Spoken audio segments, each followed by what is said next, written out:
মুভির প্রতি ভালোবাসা আমার বরাবরই আছে, খালি মিউজিক্যাল ড্রামা বাদ দিয়ে। আর এর সাথে যদি আমি বলি ভায়োলেন্ট বা অ্যাকশন ড্রামা, তাহলে তো আমার মানে একটা সফটকর্নার কাজ করে আর কি।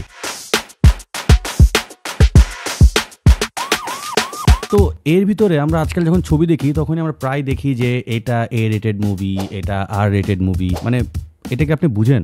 মানে আমি কিন্তু ওইটা বলতেছি না যেটা হইতেছে যে এই মুভিটাকে আমি 3 স্টার দিলাম, এই মুভিটাকে আমি 5 স্টার দিলাম, এরকম না। মুভি শুরু হওয়ার আগে আপনি একটা ব্ল্যাক আর গ্রিন স্ক্রিন দেখতে পান, হ্যাঁ ওইটাই। এইটা বিভিন্ন ধরনের মুভিতে বিভিন্ন রকম রেটিং থাকে, কোনোগুলোতে 18+ থাকে, কোনোগুলোতে অ্যাবাভ 12 থাকে, কোনোগুলোতে আরো মিক্স অ্যান্ড ম্যাচ থাকে। তো এইটা নিয়ে আমি আসলে এই যে স্ক্রিনে যেটা দেখতে পাচ্ছেন সেটা আপাতত জেনে রাখেন, এটা নিয়ে একটা ফুল ডিটেল ভিডিও আমি কিছুদিনের মধ্যে আপলোড করব। সেটা দেখলে অ্যাকচুয়ালি আপনার আইডিয়া হবে। আমাদের বাংলাদেশে এরকম কোনো রেটিং সিস্টেমের উপরে কোনো কন্টেন্ট প্রভাব ফালায় নাই, কারণ হচ্ছে এরকম কোনো সিস্টেম নাই। যদি থাকতো তাহলে আসলে মানুষ বলতো না যে সুরঙ্গ দেখতে গিয়ে আসলে ফ্যামিলি নিয়ে দেখতে গিয়ে সে বিভিন্ন ধরনের বিব্রতকর অবস্থায় পড়ছে। ফ্যামিলির সাথে দেখার মতো না, বুঝতে পারছেন? মানে বুঝতেই পারছেন, যদি এখানে কোনো গাইডলাইন দেওয়া থাকতো তাহলে আসলে এই মিসকনসেপ্টটা হতো না। ওইটা নিয়ে আসলে ডিটেলসে পরে কোনো এক ভিডিওতে কথা বলা যাবে। বাট আজকে যে মুভি নিয়ে কথা বলবো ভাই, সেটা হচ্ছে যারা বানাইছে তারা ক্লেম করতেছে ইন্ডিয়ার মোস্ট ভায়োলেন্ট ফিল্মের মধ্যে একটা, যেটার নাম হচ্ছে কিল।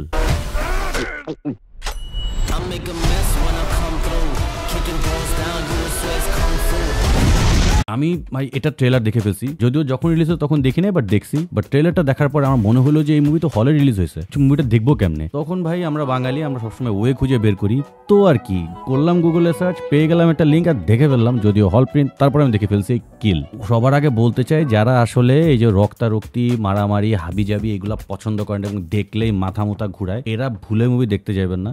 মানে আমি 1.5 ঘন্টার মুভি আমার কিভাবে যে মনে হচ্ছে 20 মিনিটে কেটে গেছে। কিন্তু আমি এখানে স্পেসিফিকলি বলতেছি হ্যান্ড টু হ্যান্ড কম্ব্যাক্টের কথা। ওরে ভাই কি যে অবস্থা!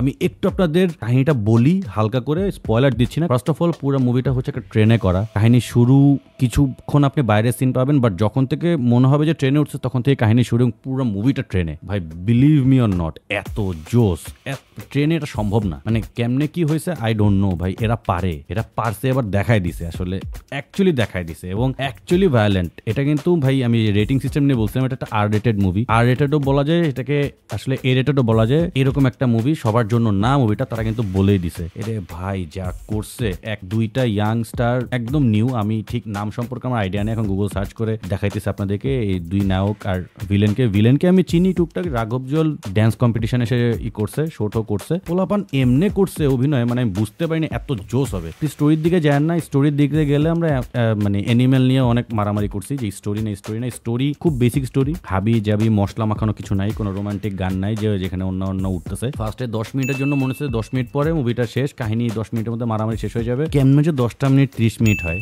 এবং সেই 30 মিনিট কিভাবে 1 ঘন্টা হয় সেটা আপনি মুভি দেখতে পারলে বুঝতে পারবেন, এবং আপনার চোখ সরবে না। মানে আপনার অ্যাটেনশন এত সুন্দর করে গ্র্যাব করে রাখবে। আপনি যদি ভায়োলেন্ট অ্যাকশন পছন্দ করেন ভাই, এক কথায় আপনার জন্য মুভিটা কানে হেডফোন দিয়ে বসে 1.5 ঘন্টার মুভি 20 মিনিটে শেষ হয়ে যাবে। Top notch, actually top notch. এবং সবচেয়ে জোস কথা এটা হচ্ছে যে জন উইক যে প্রোডাকশন হাউস করছে, সেই প্রোডাকশন হাউস এবার হলিউডে বলে এই মুভি রিমেক করবে। মানে এত বড় নিউজ দিয়ে দিচ্ছে, আপনি বুঝতেছেন কি লেভেলের অ্যাকশন হয়েছে। এত সুন্দর ফাইটিং কোরিওগ্রাফ আগে আপনি দেখেন নাই। হলিউড মুভিতে তো দেখছেন, বলিউডে দেখেন না, আর বাংলাদেশে কবে দেখবেন সেটা আমি জানি না। বাট আমি অবশ্যই বলবো, যদি আপনার সময় থাকে অবশ্যই মুভিটা দেখে নিতে পারেন। যেহেতু সিনেমায় রিলিজ পাইছে, সো এখন আমাদের আসলে কোনো ওটিটি প্ল্যাটফর্মে পাওয়া সম্ভব না, তাই ইন্টারনেটের সহায়তায় আপনি মুভিটা দেখে নেবেন। এখন আমরা প্রায় সার্চ করি যে কোন প্ল্যাটফর্মে কোন মুভি দেখবো, কোনটা দেখলে ভালো হবে, কোনটা দেখলে সময় ওয়েস্ট হবে না। সো সেরকমই যদি আপনি আমার চ্যানেলে থাকেন এবং আমার রেকমেন্ডেশনগুলো ফলো করেন, সেই সময়টা আপনার একটু হলেও বাঁচবে, এটা বলতে পারি। তো আজকের ভিডিও এ পর্যন্ত, দেখা হবে অন্য কোনো ভিডিওতে।